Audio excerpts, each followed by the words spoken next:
All right. Good afternoon, everyone. Thank you all for joining us, and apologies about the delay in today's event. We're so honored to have Dr. Vali Nasr with us today. Apparently, Amtrak and SEPTA were playing April Fool's Day pranks on us earlier, so we're very grateful for all of you to be here for today's event. Over the course of the last month, as we have witnessed the horrible events of the war on Iran unfold and its consequences around the Middle East region, I, like I'm sure many of us here, have been thinking about how we have come to this point, how we have reached a point of war and devastation on Iran. And as we have thought about this question and what the goals of this war are, what the long-term strategies that may be informing both the American and Israeli side and the Iranian side are, many sort of questions have arisen. There's louder, yeah? Okay, sorry. There's really no one better equipped to guide us through the many questions that have arisen in the wake of the war than our distinguished guest today, who really needs no introduction, who is Dr. Vali Nasr, surely a name which is familiar to anyone who is in any way following the news on Iran. Dr. Nasr is the Majid Khadouri Professor of International Affairs and Middle East Studies at the Johns Hopkins University School for Advanced International Studies, SAIS, in Washington, D.C., where he also served as dean from 2012 to 2019. He currently serves as the co-director of the SAIS Rethinking Iran Initiative and holds the prestigious 2024-25 Henry Kissinger Chair at the Library of Congress. Beyond his rigorous academic pedigree, which includes a PhD in political science from MIT, Professor Nasr brings a wealth of frontline diplomatic and policy experience between 2009 and 2011. Professor Nasr served as senior advisor to U.S. Special Representative for Afghanistan and Pakistan, Ambassador Richard Holbrooke. He's been a trusted advisor for generations of leaders in this country, and his expertise is all the more necessary today. Professor Nasr is a prolific author whose insights frequently appear in the New York Times and Foreign Affairs. I'll take that as an opportunity to remind everyone to please silence any devices that you may have. He's the author of many influential books, from the Shia Revival to The Dispensable Nation. Most fitting for today's discussion, he is the co-author he's a co-author of a recent work which many of us learned from tremendously when it was published together with Narges Baljogli and others. This is How Sanctions Work, Iran and the Impact of Economic Warfare. And we had originally invited Professor Nasr to the Iran Center to speak about his most recent publication, which unfortunately is more relevant today than a work like this ever has been. This is Iran's Grand Strategy. So to summarize, Professor Nasr brings a rare combination of historical depth, rigorous scholarship, and top-tier policy experience to help us think about the complex geopolitics of the contemporary war in the Middle East. Please join me in giving a very warm welcome to Professor Vali Nasr. Thank you very much. Thank you. Thank you very much for that kind introduction, and my apologies for having to rearrange your day, but I'm very, very happy to be here, and I'm very grateful to the Mossavar-Rahmani Center for inviting me back. It's wonderful being back at Princeton. As Dan mentioned, it was, we planned for this talk a little bit differently, which was about, Iran's grand strategy and the work I did on that. Although where we are in some ways is very relevant to that. For all of those who watch Iran, for all Iranians and for all Iranian Americans, for anybody with ties and roots to Iran, the past year has been sort of a series of enormously traumatic events. Starting with the June war, the 12-day war, then the horrific events in January of a mass uprising in Iran and its very bloody suppression, and then immediately the onset of this war. And even those of us who are outside, we feel sort of the full force of these events, each of which is really history-making, historically turning pivotal moments, all coming at once.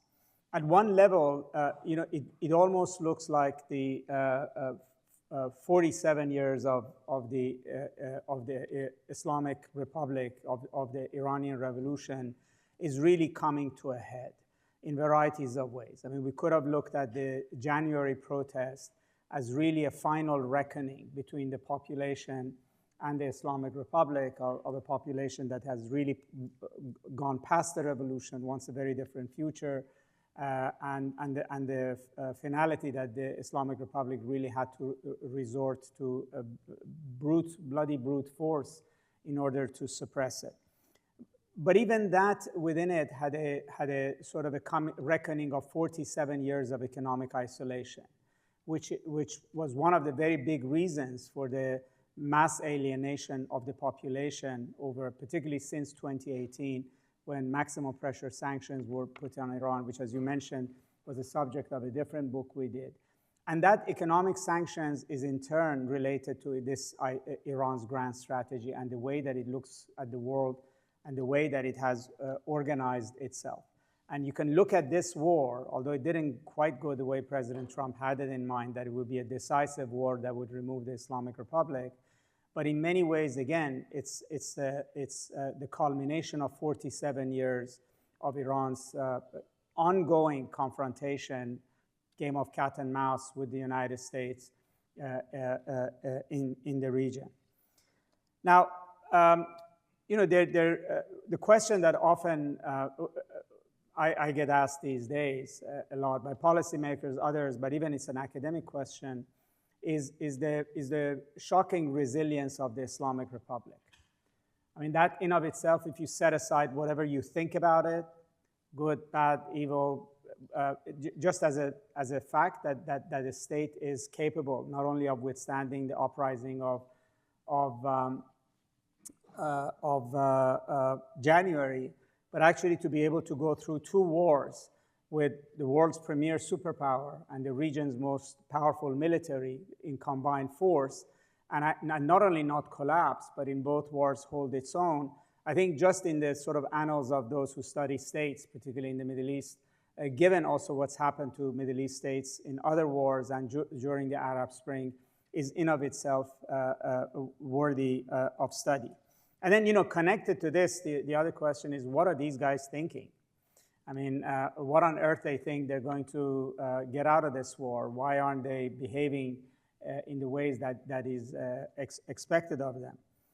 And, we can dig into all of this, but I think some of this goes back to history. I mean, part of, let's say, Iran's resilience, even under the enormous amount of bombing, has to do with 47 years of isolation. This country has organized itself not to be easily subjugated. Iran's electrical system, for instance, was deliberately built in a way that you cannot easily bomb it out. It would take months and months of bombing just to be able to knock out the electricity. That we've all read about Iran's water shortages, which obviously has to do with climate, with mismanagement, with corruption. But one big reason is that in 2011, when President Obama pushed through for the first time the idea of secondary sanctions on Iran, that the country decided that it was going to be food self-sufficient. So Iran, in a way, overproduces agricultural goods because it doesn't trade in them.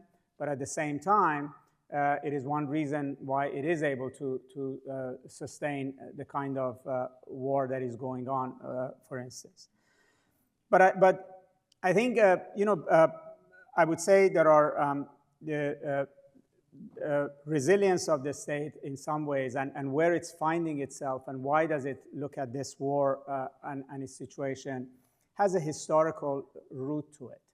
And that actually allows us to put this in perspective of how Iran, and when I say Iranian, I don't mean like every single Iranian, because ultimately people are not making decisions. It's decision makers who are making decisions, just like in this country. So their mindset and where they're coming from and their education is what is material here. you know, when I was doing my research for my book, I was struck by a theme that kept coming back, which was, whereas we're often in the West very focused on the religious character of the Islamic Revolution and the religious character of the Islamic Republic, and the fact that it's a theocracy, or we just sort of get too fixated on that. And we don't take seriously a national security perspective here, which is very key. And in that sense, Iran is a rational, legal rational actor in a Weberian sense. Doesn't mean that its rationality necessarily is universally shared, but in a sense that it has a theory of what is the main threats to the country and how to defend against it. And I guess the fundamental flaw is that the Islamic Republic and Iran's revolution overread the history of Iran since even going back to the Safavid period, but particularly history of Iran in the 19th and 20th centuries, which all Iranians are familiar with. The long 19th century, Iran barely survived as a state, barely survived as a nation state. It was deeply penetrated by imperial powers. Its history was a lot more like that of China, never formally colonized, but essentially having just about quasi-sovereignty in a territorial entity that was tolerated by colonial powers. And then it had barely got its feet under it in the early 20th century when, during World War II, it was occupied. It went through actually the first regime change, if you would, when even the monarch was removed. The country went through a famine during World War II. And then at the end of World War II, it faced again dismemberment when the Soviet Union would not leave its northern provinces. And immediately 7 years after that, it went through a burst of anti-imperialist struggle to secure control of its oil under popular Prime Minister Mossadegh, which ended up a military coup, which the Iranian people came to believe, right or wrong, that it was engineered from London and Washington. And in the imagination of revolutionaries, in fact, Iran has never been independent, truly independent and sovereign for the past 200 years. I mean, about 3-4 months ago, there was a former Iranian foreign minister, Javad Zarif, had an interview with the Foreign Policy magazine online in the US, in which he said that the Islamic Republic is the first government in Iran in over 200 years to give Iran true sovereignty and independence. Now, this is a very, very audacious, if I may say, claim that I, for one, don't agree with, but it is the truth that they actually believe in. That the main achievement of the Islamic Republic was not to make Iran Islamic, was to make Iran independent. And only an Islamic regime can give Iran independence. And that actually is truly their great historical achievement. We may not believe in it, but Ali Khamenei definitely believed in it. And he deeply believed in it. And that then the mission of the Islamic Republic was to preserve and protect that independence. And against whom do you have to protect that independence? It's against the United States. I found it fascinating that in his first public speech after the massacres in January, and here is a massive public uprising, we would say it's about politics. It's about that your people are tired, they want something else, they want a different politics, and you have killed a large number of them. And the very first thing he said is that the United States has been wanting to subjugate Iran for 47 years. And this is not Trump, it's American policy. So to him, the great drama of Iran is about that we kicked the Americans out, we want independence, they will be never reconciled to our independence. They want Iran to be subjugated as a colonial vassal, which is how Khamenei and the elite of the Islamic Republic view the Shah's period. And that this is all about that. And in a way, and I say this because, you know, and I say this also often when public figures ask that regardless of what you think about your adversary, you have to take him seriously. You have to take him seriously at their own words in the sense of how they're looking at this struggle. For the leadership of the Islamic Republic, and I'm not saying for all Iranians, this is not a battle for regime survival. That's the way it's characterized by their opponents and by people inside and outside. They see this as an existential struggle for Iran to maintain its independence as a country, right? So they see this in a very different way. It's not about signing a particular item on the nuclear deal, or it is the view that it is the United States agenda to take Iran back to the Shah's period, which in their view means a subjugated Iran, which is exactly what the revolution was all about. It was about independence. And I think that's pretty important. I mean, in the way in which they're approaching this war, the way in which they're willing to sacrifice.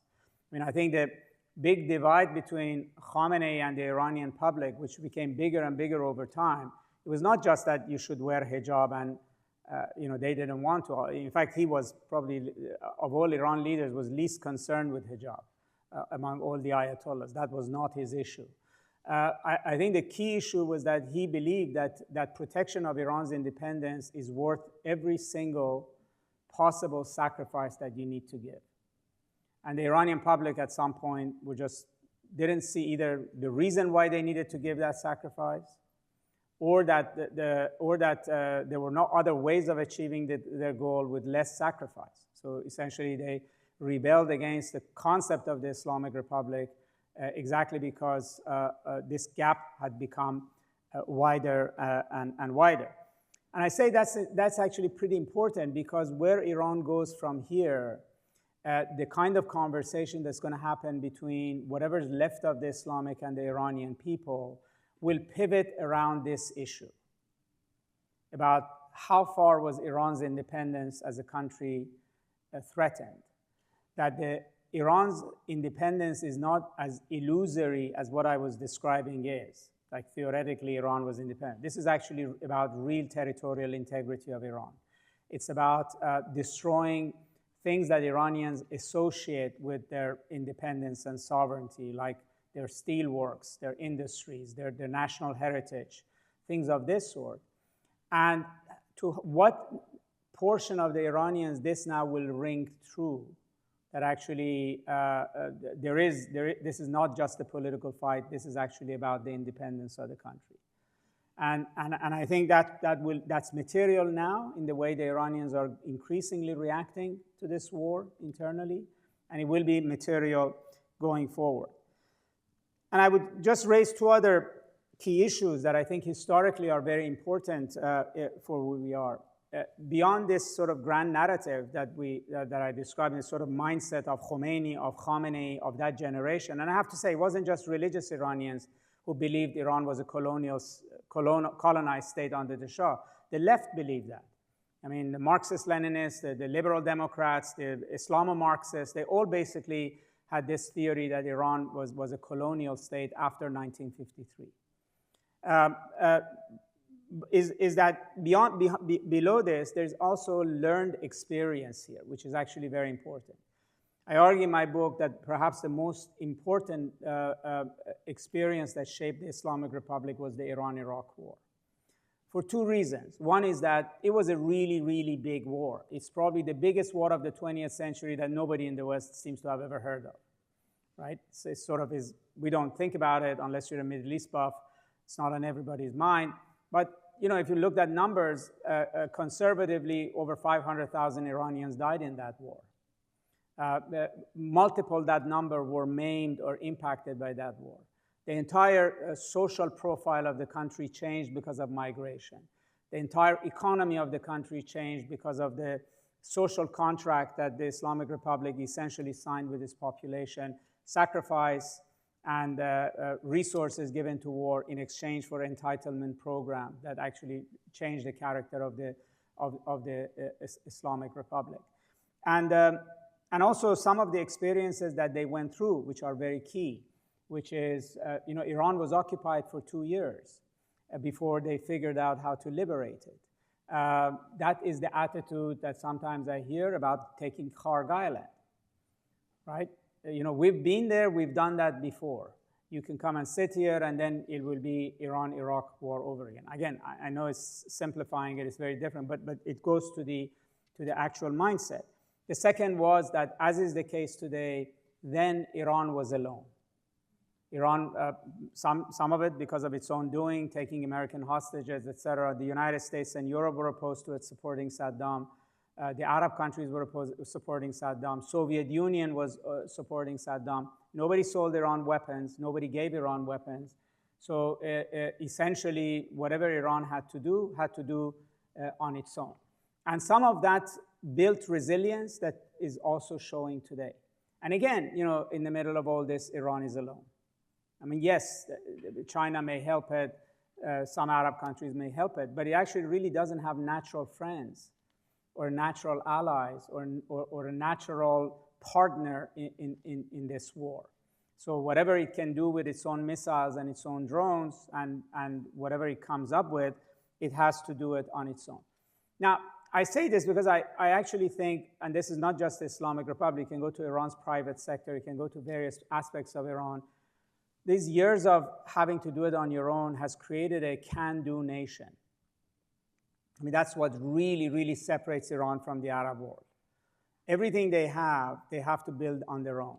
They have to figure out on their own. If you're, manufacturing water bottles in Tehran and you're a private company, you have to figure out how to deal with everything, right? It's a very, very different mindset, which then is playing out today in terms of resistance and resilience. It's not a monopoly of the Islamic Republic. It's just that a country that for 47 years has basically grown up, if you would, in that kind of an environment. The second importance of the Iran-Iraq war is that every leader of the Islamic Republic that mattered in the 47 years, although a lot of them have now been killed, got their first education in statecraft during that war, starting with Ali Khamenei. He was a political activist. I mean, he went to jail a lot. In fact, he says that's the one thing he has upper hand over Khomeini. Khomeini really didn't spend that much time in jail. But Khamenei spent a lot of time in jail. But he hadn't done anything in government. He hadn't run a country. And off the bat, he basically became wartime president. All of the commanders of the Revolutionary Guard, they didn't go to officer school. The equivalent version of officer school was trench warfare in the Iran-Iraq war. There were generation of Qasem Soleimani were 17 years old. I mean, he was 17 years old when he was part of a company that liberated the city of Khorramshahr. So for them, what they understood out of that war, what they understood about resistance, about military organization, about how you fight a war against a different enemy, is essentially was learned in that war. And some of those lessons are actually being implemented in this war itself. So most Iranians have forgotten about that war, or they were born after that war, right? So it's kind of like talking about Vietnam to new generation of students, right? But if you went to older Americans, until like when I worked for Richard Holbrooke, he was a creature of Vietnam, right? And that's the difference. The older generations that's actually running Iran is the veteran of that war, even though the younger generation has moved beyond it. The other, I think, very important experience for Iran is the decade, although they started with this kind of warfare, proxy warfare in Lebanon in 1982, but in a very big way, from 2003 Iraq war, let's say, until the killing of Soleimani in 2018, and then obviously till October 7th wars, which actually collapsed this idea of forward defense, in other words, proxies that you fight in other territories. I mean, first of all, it is important because Iran, after the Iran-Iraq war, came to the conclusion that it cannot defend itself on its Iraq borders. That's the border from which Alexander came into Iran, that the Arab armies came into Iran, that the Iraqi army came into Iran. And it's actually fascinating that you read all the debates of that period in the memoirs of Revolutionary Guard commanders, in Khomeini's proclamations. What you don't see at all in the debate is the idea of exporting revolution to Iraq. It's just not there. The entirety of it is around the fact that the Revolutionary Guard says that we're a volunteer jihadi army. If we demobilize, we cannot remobilize. And this border is not defensible unless you have tanks and artillery, which nobody sells us, we have to be defending ourselves from further inside Iraq, and preferably even go all the way to Basra and capture that and force Saddam to fall. The entire argument for continuing the war was a military argument. And all the debate was a military debate. Iran didn't succeed then. The whole thing fell apart. But then you had the American invasion of Iraq, which I think before this time was perhaps the single biggest threat to Iran. Because Iran sort of felt like the United States was feeling comfortable, was in the mood to overthrow all quote-unquote rogue regimes. Bush has dismissed Iran's aid post 9/11 with the overthrow of the Taliban and had put Iran on the axis of evil. They were going to invade Iran. So that fear of being taken over by the United States became very, very real.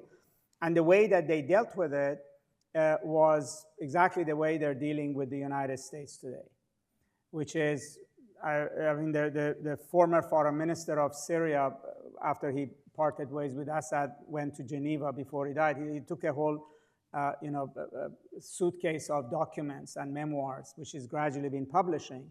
And he narrates a very interesting story when he went with Bashar Assad to Tehran just before the United States invaded Iraq. And they first meet with Khatami, Iranian president. And Bashar Assad says he's really worried that after Iraq, it would be Iran and Syria's turn. And Khatami says, yes, I was just talking to Jacques Chirac this morning, and he said that Bush's ambitions are much larger than Iraq.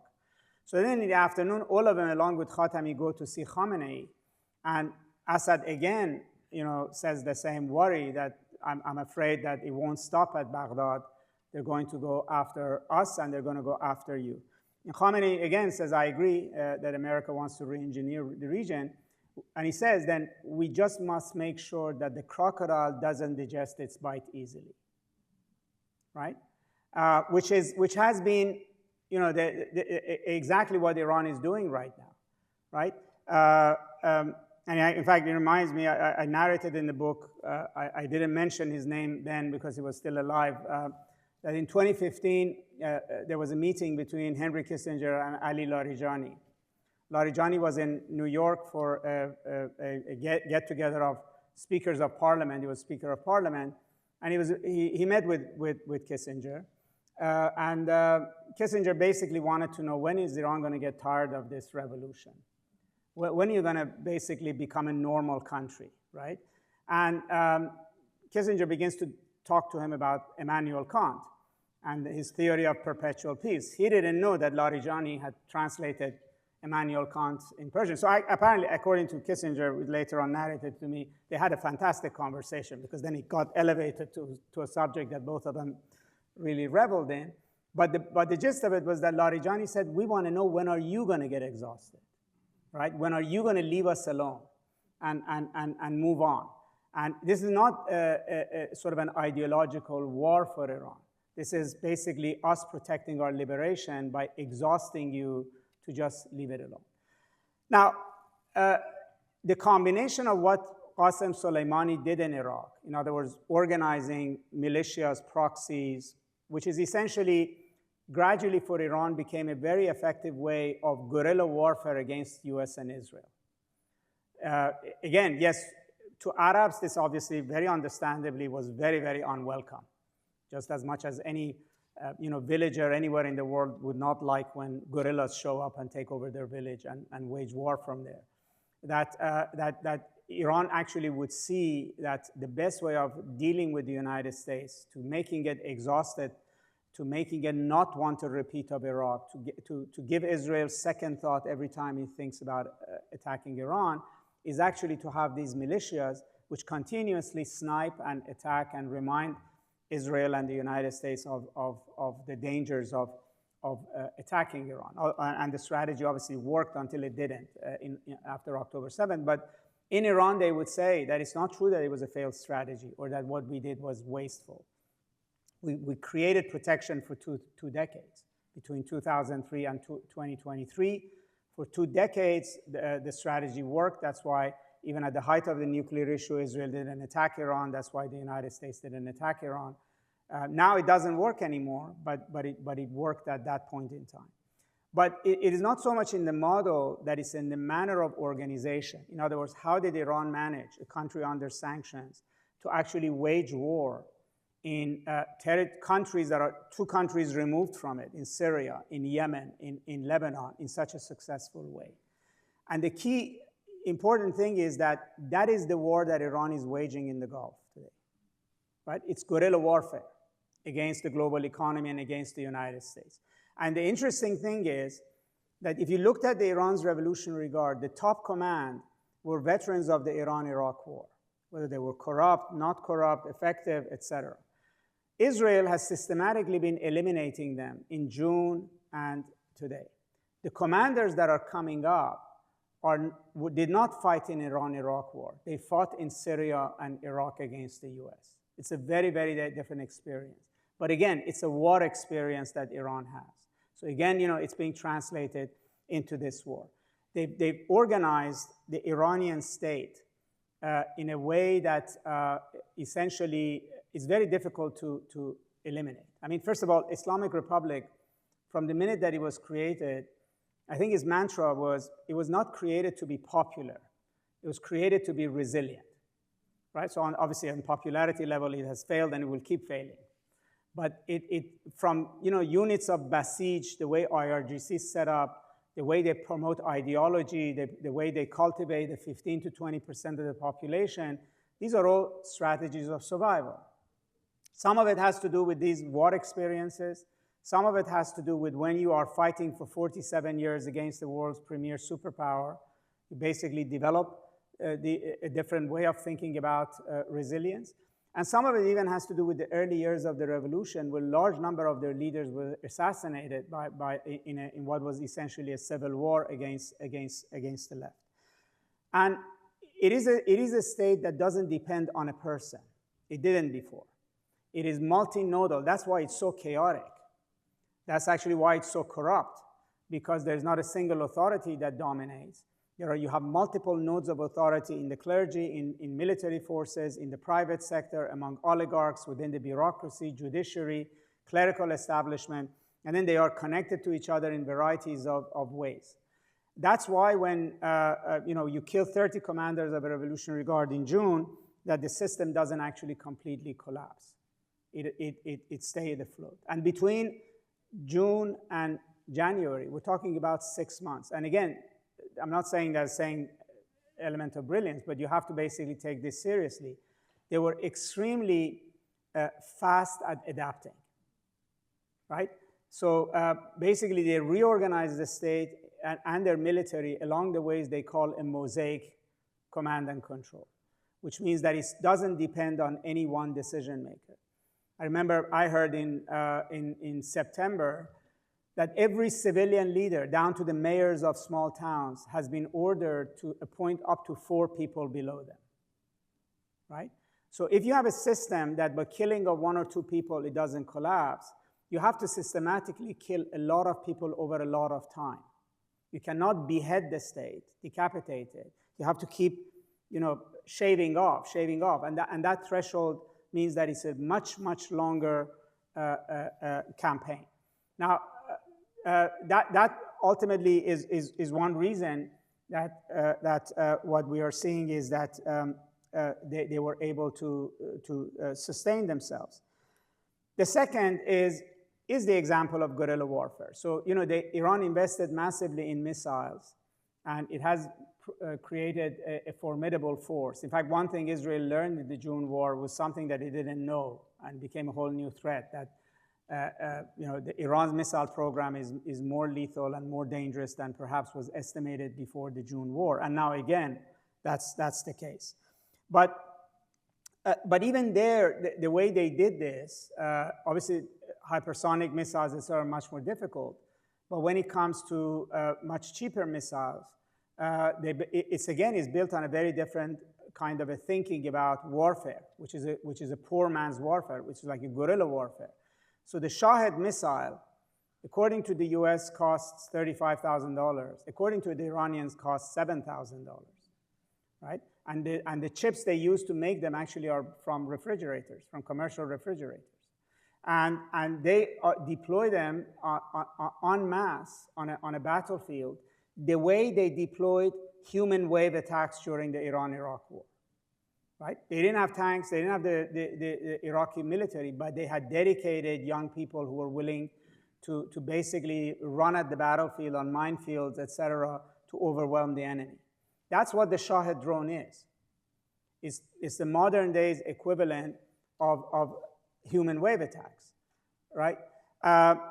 Secondly is that clearly Iran, as it learned also in the Iraq war, cannot fight a conventional military with conventional weaponry.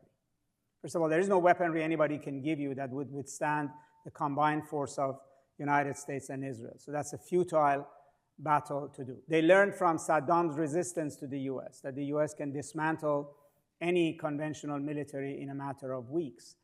But rather that they need to fight the United States on the battlefield of their choosing, not of the US choosing. And that battlefield is the global energy markets and is the economies of the Gulf. With some countries, they do have issues. With some countries, it's just not personal. That's where the battle is going to take place.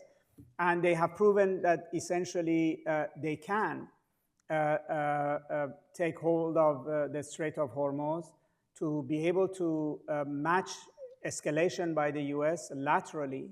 In other words, Israel can bomb Iran's gas field, Iran can bomb Qatar's gas field, and that the United States is just not capable right now, or wasn't prepared for denying Iran that capability to escalate. Now, you know, the war in many ways has also been transformative for Iran. And it's actually, it's been transformative in a way that at least at face value doesn't look good. First of all, I think that the war has, in a very de facto way at least, confirmed that Iran is now an IRGC state. It is not a theocracy.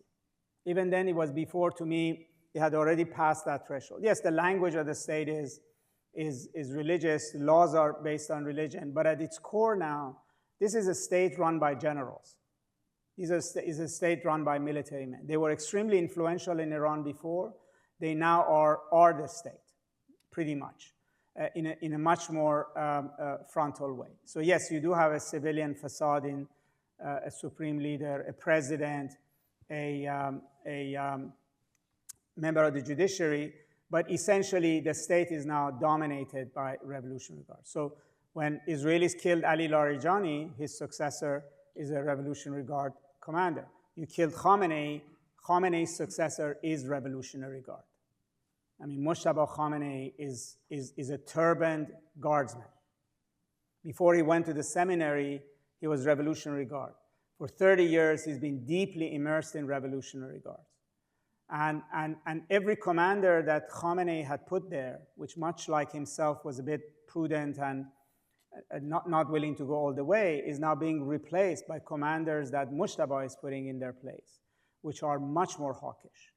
I mean, the general that replaced Larijani was so hawkish that when he was vice commander of the Revolutionary Guards, Qasem Soleimani resigned from the Revolutionary Guards. He left. And then later on, the supreme leader called him personally to come back and take command of the Quds force. And now this person is Iran's national security advisor, right? So this is a fact that will remain after the war. In other words, the greatest, yes, President Trump is right. There has been regime change in Iran. Actually, I don't dispute that at all. But both Israel and the United States, what they achieved is not only make the state Revolutionary Guards, but actually elevate the most hardline, hawkish side of Revolutionary Guards. The commanders that are taking over for some time have been criticizing Khamenei for having been too soft, and as a result, having invited war on Iran. They argue, and these are, you can even find, they never name him, but you know who they're talking about. They say that when the United States left JCPOA, you should have left NPT. When they killed Soleimani, you should have killed Americans. When they killed Ismail Haniyeh Nasrallah, you should have been far more aggressive. And when they hit Fardo, the symbolic hitting of empty buildings in Qatar invited this attack.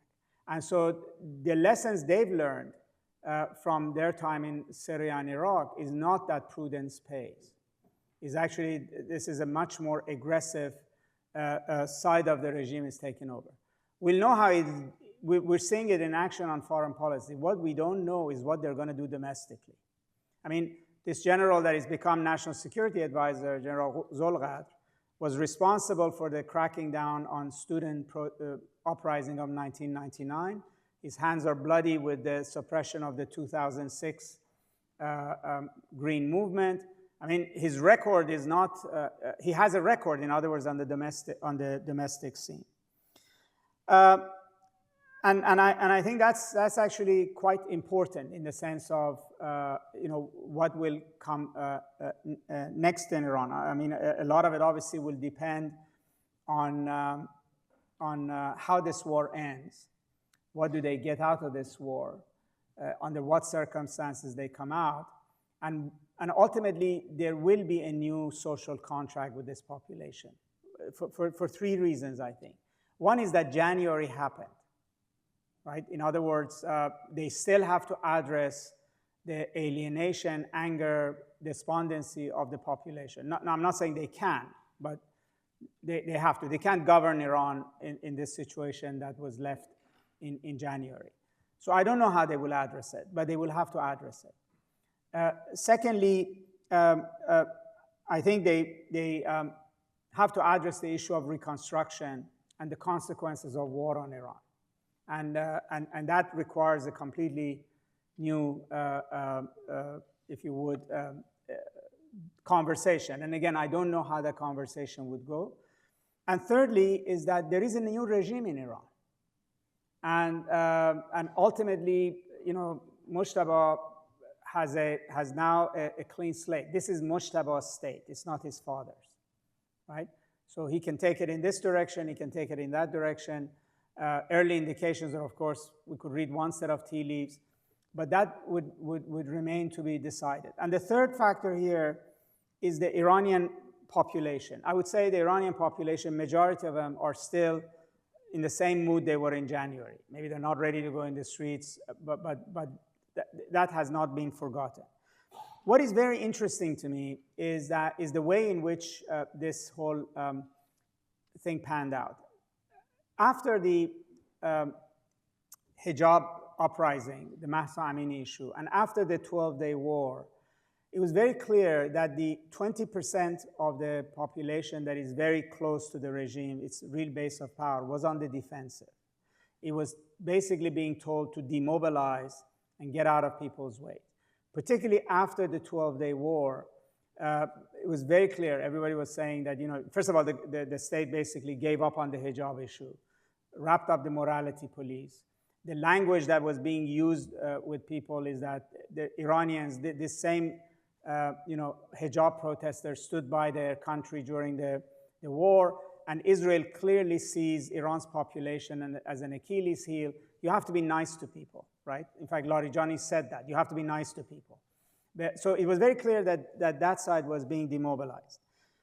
But something happened which has consequence, which is, the way Khamenei died is actually quite important. Some of it is peculiar to me. The Israelis couldn't find him during the 12-day war. They tried to kill him. Twice they tried to kill him, but they missed. He was largely inaccessible between June and January. And when there was most likelihood of war, he actually surfaced and went back to his office, which is itself a very enigmatic situation. But the way he was killed with his family, was very much in the language of the state, evokes the myth of Ashura and the myth of Karbala. And in a way, yes, Mujtaba was the selection of the Revolutionary Guards in the middle of the war. But it's very clear that the message that's being conveyed to the base in Iran is that it is not his credentials as a statesman or his religious theological credentials that gives him authority to be the head of the Islamic Republic. It is that his story is Hussein's story, right? His charisma comes from his suffering. His charisma comes from, in a way, like the killing of Khamenei and the way in which most of the family died is a reenactment of Ashura, right? With all the obviously characters, Israel being Yazid, and but that actually has worked. It has energized that base in a major way. It would tell you that whereas before the war, the priority of the Islamic Republic seemed to be to bring the gray area, people who are in the gray area closer, try to build bridges with those who are protesting or are alienated, at least until the January uprising. The priority after the war is not people who are alienated, is the base. That the Islamic Republic needed that energized base from which the Basij, the IRGC, et cetera, come from. And it's very clear that that base is very engaged. But then, what happens to that engaged base afterwards? I think that's a really key issue as to whether Mujtaba will try to rule just with this base, or will he again try to find a way to create a broader base of support for the regime. And I'll stop here. Be happy to hear your thoughts and comments.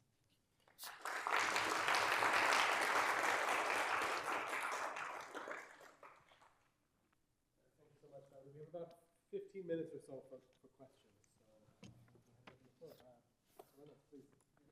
I will say fundamentally, although my colleague Narges Bajogli is much more attuned to this, and I do listen to her a lot on this. I think the Islamic Republic, of course, uses every argument that is out there to convince the Iranian public that this is not a war to liberate you, that this is a war against you. It's and I would say that the way they see this is that there is an element that there's a hot war that has been happening between Israel, Iran, and the US. But they realized at the Mahsa Amini period that they're actually in a very intense information war with the West, and they are losing their population to that information war. And so the television stations abroad, the social media, et cetera, I believe has had on Iranians inside and outside a kind of Fox News effect in 2016, right? In other words, people are just watching the same things, and they come up with certain conclusions, like Israel is going to liberate Iran, that this is going to be a really nice targeted attacks, that kind of like a scalpel will open the way for a democratic Iran to emerge. Now, much like in the US, there's obviously the Islamic Republic did help create the ground for people to be receptive to these messages. But its view was then that, this is information warfare.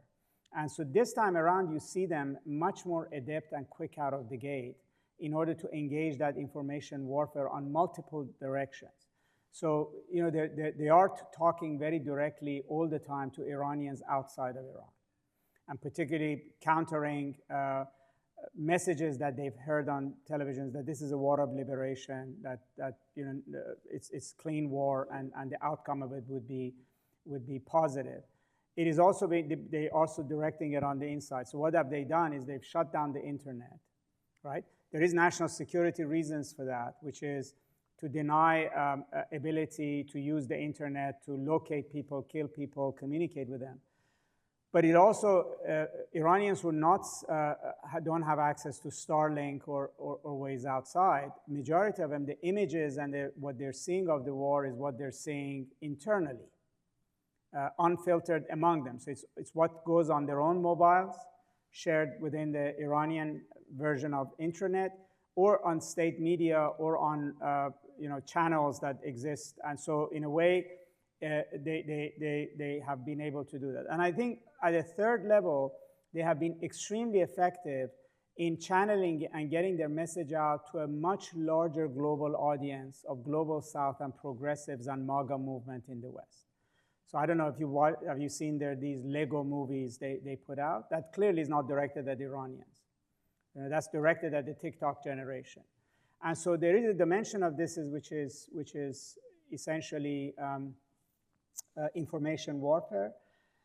what I've seen mostly is I think, which they think resonates most with Iranians, is not the religious language of Hegseth, although they use this, I've seen references to it.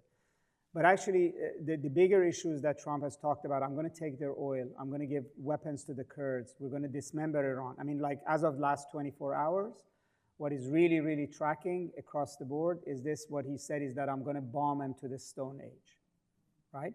So because they think that that tugs at the nationalist sentiment of Iranians, which is now far more, widely shared than religious sentiment.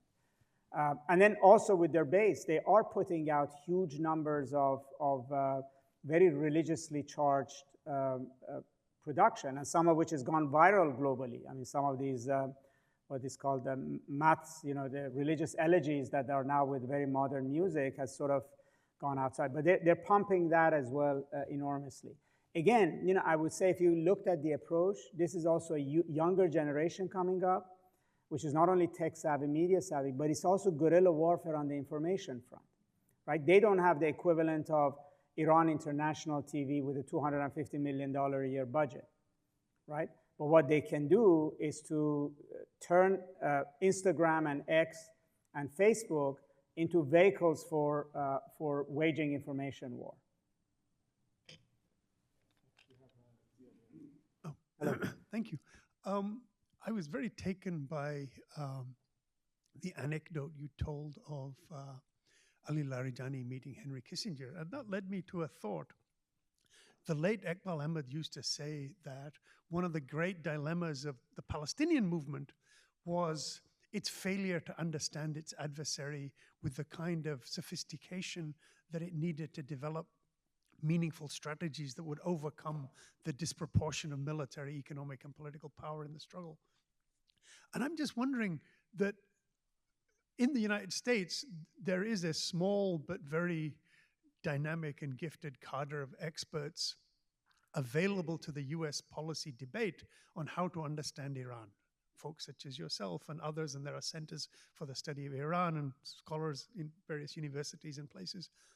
What is the ecosystem inside Iran for understanding the United States, other than this, imperialist, which has its own value, but in terms of the debates and the discussions about what the US is, what it's doing, how it decides, and how they understand Trump and the Trump agenda? Because it seems to me that a key part of developing meaningful strategies that we've seen failing on the US side is a deliberate choice not to try and understand the adversary, except on your own terms. And so I'm just wondering about whether this focus on the imperialist nature of the United States serves a kind of self-interest in the Iranian system that closes out the possibility of meaningful debates about other ways to think about and address the challenge that the United States and Israel pose. No, it's a very good question. I mean, there's one side of Iran among the youth, which is like here, it's all TikTok generation, and they're not interested. And I hear people saying that young people don't read, etc. But at the same time, also, Iran is not only a highly educated society, but it's also a society that is extremely hungry for knowledge. I mean, when you look at sort of the number of social science books, or the number of books that are translated into Persian, and who would be the audience for all of these, it's quite astounding. Where they're lacking is obviously those who are at the policy-making level. Those who sit in think tanks or in government who actually make decisions. There are less and less that now have a foreign education or come outside on a regular basis. But still, I mean, when you listen to the level of debates in Iran, let's say on strategy, on policy, analyzing the United States, it's quite sophisticated. It's far more sophisticated than you would see in many other countries, which actually have access to the outside, or it could be on the same level. Obviously, a lot of it is secondhand. They're listening to the outside. It's not so much experiential. But I do think there are gaps. I mean, they also have gaps in quite understanding. For instance, one of the very interesting issues that Iran increasingly is grappling with is that the revolution started with the idea that Israel is just an instrument of the United States, right? Like that's the great Satan, this is the little Satan. But that strategically doesn't work anymore, right? Because the little Satan has eaten up the greater Satan, or is actually completely maneuvering the greater Satan. And you could say strategically, like Iranians cannot address this fundamental issue that they cannot improve their relations with the United States at the same time as they are worsening their relationship with Israel. This is just not tenable, right? So there are gaps like this. But I think the failure right now for them to actually be able to arrive at a deal or arrive at places is mostly a failure of policy, I would say. And it's not just a failure of understanding, I think. Yes, there is a failure of understanding that Trump basically underestimated Iranians altogether. But it's actually is that each side is beholden now to a particular worldview. So, Ali Khamenei had the view that you cannot trust the United States. They will never accept the revolution. They will always want to destroy it. But, every time that he also gave in, the US also proved that it has exactly the same view, which actually proved him right. So, it was Qasem Soleimani who convinced him to help Iran help the US in Afghanistan in 2001, right? And the reward Iran got was to end up on the axis of evil list. Then, he begrudgingly allowed Hassan Rouhani and Zarif to go through with the JCPOA. The result was that the US basically decided that now that Iran has dismantled its program, we really don't want to have a deal, and we actually want to squeeze them even more, which means that it's not a question of understanding Iranians. It's a question that US is beholden to the fact that we just don't want to talk to an adversary, right? Unless they come on their knees and they change. We're running low on time, so I think I'm going to collect some questions if this is okay. So we'll start and work our way back here. So I'll start with Waylon. Thank you so much for the talk. So I read that some argue that this war will push Iran closer to China. But I know that before this war, there was rigorous debate within Iranian elites, even within the conservatives, about a closer alignment with China, mainly due to their emphasis on Iran's independence, as you mentioned in your talk.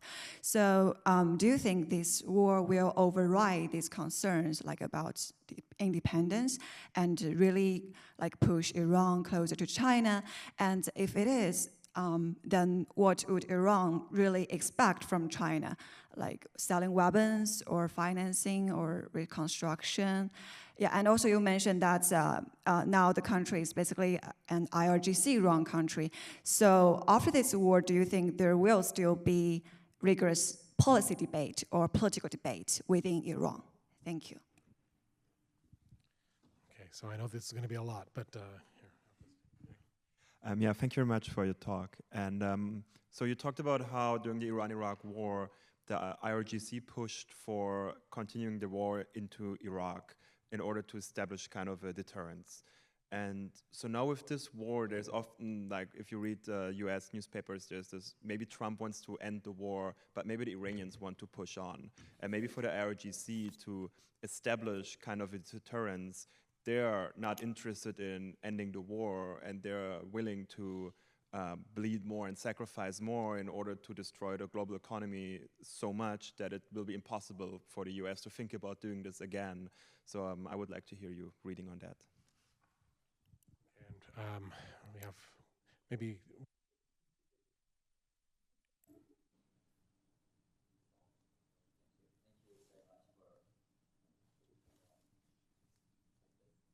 I can hear you. Yeah, thank you very much for your talk.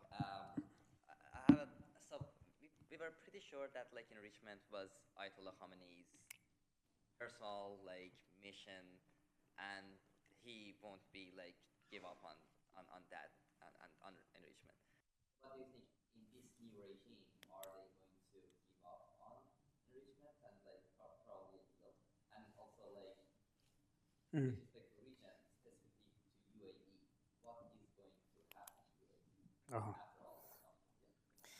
So, do you want to ask more, or should I just? Maybe take this, then we'll do one more set. Okay. So very quickly, I mean, subtext of all three questions is there's going to be a new leadership in Iran, number one. So it's going to be a whole new decision making. Secondly, I think this war is going to be so big, so important to Iran that it's going to transform the country and its mindset in important ways. So on China, yes, Iran talks a lot about bringing China in and relying on China. It also depends on what China is willing to do with Iran. But there were red lines that Iran previously did not cross with China. Like Iran didn't want to borrow money from China. It didn't want to go under debt. Now it might have no choice but to do that. Maybe, first of all, the key decision maker is very different. Maybe Moshtaba will think differently than Ali Khamenei did. Maybe Iran realizes that it really cannot survive America and Israel without having a much tighter military and economic relationship with China. So some red lines may be crossed. On the issue of deterrence, I would say, I mean, that's the name of the game. I mean, the deterrence that Iran was counting on, which was its proxies, collapsed. And it has been very aggressively trying to find another way of defending itself. It went from defending itself from inside the Arab world to have to defend itself inside Iran itself. And I think there are three things that right now, what you hear them talk about deterrence. One is obviously missiles. That there's no way they're going to negotiate over that, right? The only reason Iran survived the 12-day war and has survived today is missiles. And so, to ask them to give up missiles, it's just like asking for a country to disarm itself, like Japan or Germany after World War II. Although I was very intrigued that in the 15-point President Trump put forward, he said, well, only defensive missiles that they need, although that's open to interpretation, what's defensive, what's offensive.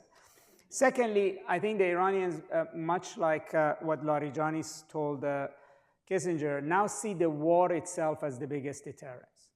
In other words, we have to accept all the pain that we get, our steelworks, our universities, destruction, et cetera, because we have to reach the level of pain for the global economy, for Europe, US, Israel, to a point where all options are not always on the table, right? In other words, the war itself has to become unpalatable. This idea that it would be an easy war with Iran should be disabused. So again, that's not a scale that you can say when you've achieved that, but you hear that quite a bit. And the third is the Strait of Hormuz. I think Iran discovered in this war that its single biggest asset, strategic asset, is the Strait of Hormuz. I think they would be willing to give up the nuclear program in exchange for the Strait of Hormuz, in a way. Like if certain things like a political cover is there that you have a right to enrichment, but you don't enrich, so it doesn't look like they gave up. Because you hear them say this. They say the nuclear program, particularly the way Ali Khamenei managed it for 20 years, only brought Iran war and sanctions. The only things that have protected Iran are missiles and is now the Strait of Hormuz. So if they keep the Strait of Hormuz, they believe there won't be war on Iran because the strait will be closed again, right? And so they're toying with these sets of things. I don't want to say it's all set, but it's the lessons when the war stops. It's the lessons that will be internalized that would then become their new military doctrine. And then on enrichment, yes, I do think that what they offered in Geneva was a de facto no enrichment. If you say we don't zero stockpile, you basically are saying even if we enrich, it would be immaterial. I think the right to enrichment is something that they will insist on.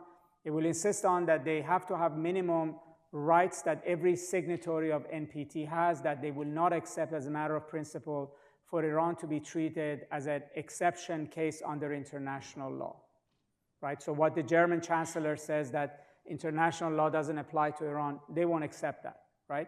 So if there is a political cover that says, yes, you have all these rights, but just don't exercise it in exchange for this, I think that's doable. The Gulf, I think, we're in a kind of like a deer in a headlight with what happened to the Gulf, and the sort of de facto ways to think that it will snap back to where it was. And I think everything about the Gulf has also changed. Its security has changed. Even if the Strait of Hormuz opens up, it's not a given that its economies will return to where they were very quickly. I mean, the trust factor that the services economy, et cetera, was based on will take time to rebuild. Not all Gulf countries will actually react the same way, either on security issues or to Iran. Now, UAE in particular, I think, is an issue with Iran for a number of reasons. One is that the issue of the 3 islands is on the table, and UAE has been agitating about it more. Secondly, Iran views that UAE and Bahrain are Israel's allies. The other ones are not. Even if they are, it's surreptitious, it's under the radar, but these countries are actually an axis with Israel, which makes them different from the other 4. And then also the UAE has been much more aggressive in this war, but even in their view of both UAE and Bahrain helping Iran, helping the US actually launch missiles, et cetera, against Iran. Now, what I hear is that this new generation of IRGC that's come to the fore does not have the same economic interest in UAE that the previous one had. And secondly, they have already started going around UAE. And again, that's where the issue of China comes in. If there's a much, much larger economic relationship with China, the dependence on financial houses of UAE and oil brokers, et cetera, to sort of manage things would be different. I could see that Iran would continue to have a very difficult relationship with UAE after the war. But I think where it's a very dangerous thing for UAE because they're caught between a stone and a hard place. Clearly, they want to get rid of Iran and its chokehold on the Strait of Hormuz. But on the other hand, if the Islamic Republic survives, which now looks like it will, and if they're in an antagonistic relationship with Iran, it is much more difficult for them to get their economies back, right? Because the continuous, persistent threat would basically make it very difficult to say that expats, direct foreign investment, and many of these things will go back. So, they have to make a decision that either they want to quickly de-risk their economies, which means that they have to find a way not to prolong the conflict with Iran, and on the other hand, they also, are under a lot of pressure from Iran more than the others, and as a result, they're reacting much more to Iran. We have time for one very brief question here at the end, so I'll give you the final. Yeah, I'll keep it brief. My question is, who do you personally believe is on a higher moral ground, and what are the moral values that Iran is trying to protect versus what US is trying to project on them? I mean, ethics and philosophy was not my strong suit in college, so I don't want to say I'm well versed on that. But what I would say is that there are certain rules that have been written in this war that are dangerous for the international community, right? In other words, like killing, decapitation of heads of state. Yes, it's very easy to justify it in the West and say, well, it's Iran, it's a rogue state, it's a bad guy. You can do that, which is actually what the Germans, et cetera, have been saying in Europe. But then, it won't stop there. The rules that are being written about Iran will become the norm of international behavior. And so I think, I'll finish with this. I was reading an article in New York Times, which in it had a paragraph in the middle about a conversation between the president of Brazil and the president of South Africa. And President Lula says that we should have a defense pact because if we don't have a defense pact, both of us can get invaded. By whom is obviously implicit. But that's the level of conversation that has not come out. And I think that the inclination for more and more countries to go nuclear, to create a deterrence against decapitation, is going to get more.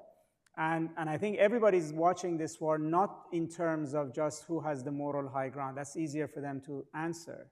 They say it's an illegal war, it's being conducted illegally, and some of Iran's behavior, like closing the strait, et cetera, is also illegal. But I think the larger issue is the old order is dead. Very clearly it's dead. And so you're having increasingly rules of jungle being written around the country that is easy for the West to justify, but then these rules will become ubiquitous very quickly. With that, please join me in thanking Professor Nasr. Thank you.